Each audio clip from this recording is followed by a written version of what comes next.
कियारा तिच्या घरी ड्रिंक करत बडबडत असते. मी शेवटी दूर केलं माझ्या राघवपासून त्या मुलीला. राघव, तू फक्त माझा आहेस. तुझी बायको फक्त मीच असायला हवी. ती मुलगी नाही. तसंही ती जास्त वेळ नाही जिवंत राहणार आता. लवकरच ती वरची तिकीट काढेल. मग त्यानंतर आपण दोघेच. फक्त तू आणि मी. कियारा आनंदात मनाला वाटेल तसं स्वतःशीच बडबडत असते. त्यात नशेत असते. आणखी भरीसभर राघवचा फोटो तिच्या हातात असतो. फोटोतील राघवकडे पाहून तर तिला आणखीनच छेव आलेला असतो. राघव, चार्ली दोघे गार्डने हॉस्पिटलमध्ये मॉम परीला ॲडमिट केलेलं असतं तिथे पोहोचतात आणि समोरचं दृश्य पाहून राघव हादरतो आणि त्याच्यासोबत चार्लीही. शालिनी यांना जास्त लागलेलं, पण परीपेक्षा थोडं कमी. परी खूप दूर कारमधून बाहेर फेकली गेल्यामुळे तिच्या डोक्याला जोरात मार बसलेला ते हॉस्पिटलमध्ये आल्यावर डॉक्टरांकडून कळतं राघवला. परीला डोक्याला मार लागलाय. डॉक्टरांची परीच्या ऑपरेशनची गडबड सुरू असते. परीला खूप साऱ्या पट्ट्यांनी आणि मशीननी घेरलेलं पाहून राघवला खूपच कसंतरी होतं. धक्का बसतो त्याला परीला त्या अवस्थेत पाहून. तो आता डोक्याला हात लावून मटकन खालीच बसणार असतो तर चार्ली त्याला पकडून सावरतो आणि बाहेरच्या बाकड्यावर बसवतो. डॉक्टरांची संपूर्ण टीम परीला बरी करण्याच्या मागे सज्ज असते. तो काही न बोलता बेचैन अवस्थेत असतो आता. परीचं डोक्याचं ऑपरेशन चालू असतं. खूप वेळानंतर डॉक्टर बाहेर येतात. डॉक्टर, कशी आहे परी? राघव वेळ न दवडता डॉक्टरांजवळ जाऊन विचारतो. त्यांच्या डोक्याला प्रचंड मार लागलाय आणि त्यांच्या शरीरावर खूप ठिकाणी खरचटलेल्या जखमा आहेत. त्यांची ब्रेन सर्जरी करावी लागेल. नंतरच काय ते सांगू शकतो आम्ही. तुम्ही ज्या देवाला मानत असाल त्याच्यावर भरोसा ठेवा. ते ऐकून राघव तर आता काही बोलण्याच्या मनस्थितीतच नसतो. तेवढ्यात सोनिया, नेहा, त्याचे डॅड येतात. त्यांना पाहून राघवचे डोळे झरझर वाहू लागतात. शेखर राघवला जवळ घेऊन त्याच्या पाठीवर हलकी थाप मारत धीर देतात. राघव, बऱ्या होतील दोघीही. काही नाही होणार त्यांना. डॅड, मी म्हणत होतो त्यांना नका जाऊ म्हणून, पण त्यांनी कोणीच नाही ऐकलं माझं. मी त्यांच्यासोबत जायला हवं होतं डॅड. त्यांना दोघींना जाऊ दिलं मी. मी एक चांगला मुलगाही नाही आणि एक चांगला हजबंडही नाही बनू शकलो. मी खूपच वाईट आहे डॅड. मी त्यांच्यासोबत गेलो असतो तर असं काहीच घडलं नसतं. त्यांच्यासोबत जाण्याऐवजी मी परीवर रागवलो. बोलून राघव ढसाढसा रडू लागला. स्वतःच्या मुलाला असं रडताना पाहून शेखर यांचं हृदय गहिवरून आलं. राघव बाळा, शांत हो. घडणारी प्रत्येक गोष्ट थांबवणं आपल्या हातात नसतं. तुला तरी माहीत होतं का की असं काही होणार आहे म्हणून? पण डॅड, मी त्यांच्यासोबत गेलो असतो तर असं काही झालं नसतं. राघवची हालत बघून चार्ली, शेखर, नेहा, सोनिया सगळ्यांनाच खूप वाईट वाटतं आणि त्या दोघींची खूप काळजी वाटत असते सगळ्यांना. कशा आहेत दोघी? बाजूला उभ्या असलेल्या चार्लीला शेखर विचारतात. चार्लीही खूप दुःखी आणि घाबरलेला असतो. तोही रडू लागतो. शेखर शालिनी आणि परीला बाहेरूनच पाहतात. परीला ऑपरेशन थिएटरमध्ये नेलेलं असतं. आता 5 ते 6 तास उलटून गेले असतील तरी परीचं ऑपरेशन अजून झालेलं नसतं. त्यामुळे राघव मनातून खूपच तुटत चाललेला.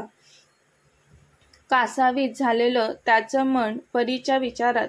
हॉस्पिटलमध्ये असलेल्या गणपती बाप्पाच्या मूर्तीजवळ जाऊन तो हात जोडतो.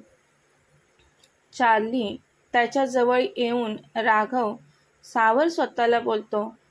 राघव गणपती बाप्पा पुढे हात जोडून माझं आयुष्य माझ्या परीला दे, पण वाचव तिचा जीव बोलत असतो. तेवढ्यात नर्स येथे सांगायला शालिनी नावाच्या पेशंटला शुद्ध आली. राघव काकी शुद्धीवर आल्या, आपण त्यांना भेटू शकतो, चार्ली बोलतो राघवला. मॉम शुद्धीवर आली हे ऐकून राघवच्या जीवात जीव येतो.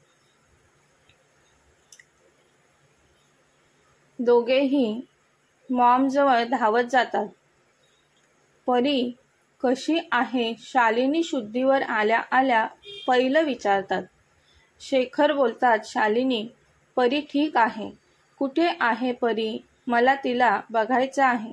शालिनी यांच्या अंगात त्राण नसतं तरी परीला बघायचं आहे असा हट्ट करत त्या बेडवरून उठू लागतात.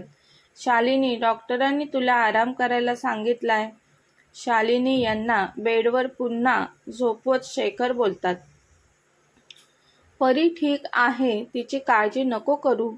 तुला लवकरच परीला भेटता येईल. आता आराम कर तू. शालिनी जरी बेडवर पडून असल्या तरी त्यांना परीची खूप काळजी वाटत होती. समोर उभ्या असलेला राघवला पाहून शालिनी बोलतात, राघव बाळा, माफ कर मला. तू नाही बोलत असताना मी परीला माझ्यासोबत घेऊन गेली. परी कशी आहे ते राघव तू खरं सांग मला. मला त्रास नको म्हणून तुम्ही काही सांगत नाही आहात परीविषयी. मला पाहायचं आहे तिला. तिला पाहिल्याशिवाय मला बरं नाही वाटणार. राघव काहीच बोलत नसतो. मॉम तू आराम कर एवढंच बोलतो. चार्ली, तू चल घेऊन मला परीजवळ. कोणीच काही बोलत नसतं म्हणून शालिनीच बोलतात, मी तुमच्या सर्वांसमोर हात जोडते. मला परीजवळ घेऊन चला कोणीतरी. शालिनी परीला भेटण्याची आपल्याला अजून परवानगी नाही दिली डॉक्टरांनी. तू शांत हो. लवकरच जाऊ आपण सगळे परीला भेटायला. शेखर शालिनी यांना बोलतात. शालिनींना शुद्धीत आलेलं पाहून सर्वांना बरं वाटतं, पण परीचं टेन्शन असतं अजून तिचं ऑपरेशन पूर्ण नसतं झालं म्हणून. सर्वजण आता परीचं ऑपरेशन होण्याची वाट पाहत काळजीत असतात. अहो, मी राघवचं ऐकायला हवं होतं. माझ्या हट्टीपणामुळे परीचा जीव धोक्यात घातला मी, असं बोलून शालिनी खूपच जास्त रडू लागतात. त्या स्वतःला जबाबदार धरतात परीच्या आजच्या अवस्थेला. शालिनी शांत हो, हॉस्पिटल आहे हे, डॉक्टर त्यांचे प्रयत्न करत आहेत. परीला बरं वाटेल, ती पहिल्यासारखी पूर्ण बरी होईल. राघव ऑपरेशन थिएटरच्या बाहेर उभा राहून एकटक ऑपरेशन थिएटरच्या बाहेर असणाऱ्या रेड लाईटकडे पाहत असतो. चार्ली असतोच कायम त्याच्यासोबत. चार्ली, आणखी किती वेळ? कधी डॉक्टर येतील बाहेर? परी ठीक होईल ना चार्ली? मला खूपच टेन्शन आले. देव एवढं दुःख का देतो माझ्या परीला? किती चांगली आहे ती, तरीही तिच्या नशिबात का घडतं हे असं सगळं? राघव शांत हो. वहिनींना नाही काहीच होणार, त्या बऱ्या होतील. ते बोलतच असतात तेवढ्यात डॉक्टर बाहेर येतात. तसे सगळेच डॉक्टरांच्या जवळ येतात. राघव तर खूपच आशेने डॉक्टरांकडे पाहत असतो. डॉक्टर बोलतात, मिस्टर राघव, ऑपरेशन सक्सेसफुल झाले. ते ऐकून सर्वजण खुश होतात. पण लगेच डॉक्टर बोलतात, पण काय डॉक्टर? राघव पटकन काळजीने विचारतो.